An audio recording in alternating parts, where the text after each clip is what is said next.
Good morning. We've left those samples of sand overnight that were saturated with water at about 25% to drain freely to see what happens. Do they lose any sand? Do they lose any water rather when you do that? I've got my cup of coffee, most importantly. Excuse me, we're doing this in the kitchen.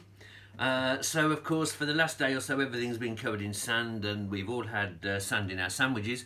It's been like being at the seaside where of course we can't go at the moment. So let's have a look at sample 1. Now sample 1, when we left it last night to its own devices, weighed 311 grams. So we'll see what that weighs now and see if any water's disappeared from it. 309 grams, so very, very similar. Not a lot of water lost from that overnight. Sample 2 weighed 272 grams. 270 grams, 2 gram loss again. And sample 3 weighed 287 grams. Now weighs 285 grams, so a 2 gram loss of water from each. It certainly hasn't drained out at all. The sand has held the water in place. It hasn't gone anywhere. The only water loss could be from evaporation. These samples have been in the kitchen overnight, about 20 degrees, for about 9 hours actually. Okay, so let's just have a look at the surface of those samples now. Sample 1. Okay, if you remember that was the coarse sand. And we'll just do the pencil test. That actually feels quite good. Again, you get a sort of progressive resistance there as the pencil goes in. I reckon that would be quite a good surface. There's one place towards the middle there where the sand gives way slightly as you push the pencil in. Let me just press on that. Okay. Sample 2. It is possible, of course, that the sand has drained from the top, so the water has drained from the top, and so that you've got more water in the bottom of the sample than you have at the top.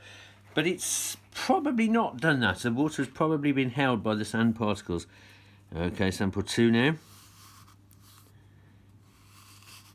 Less resistance, if anything, but a nice smooth progressive resistance there. That's pretty much the same for the whole depth of the sand.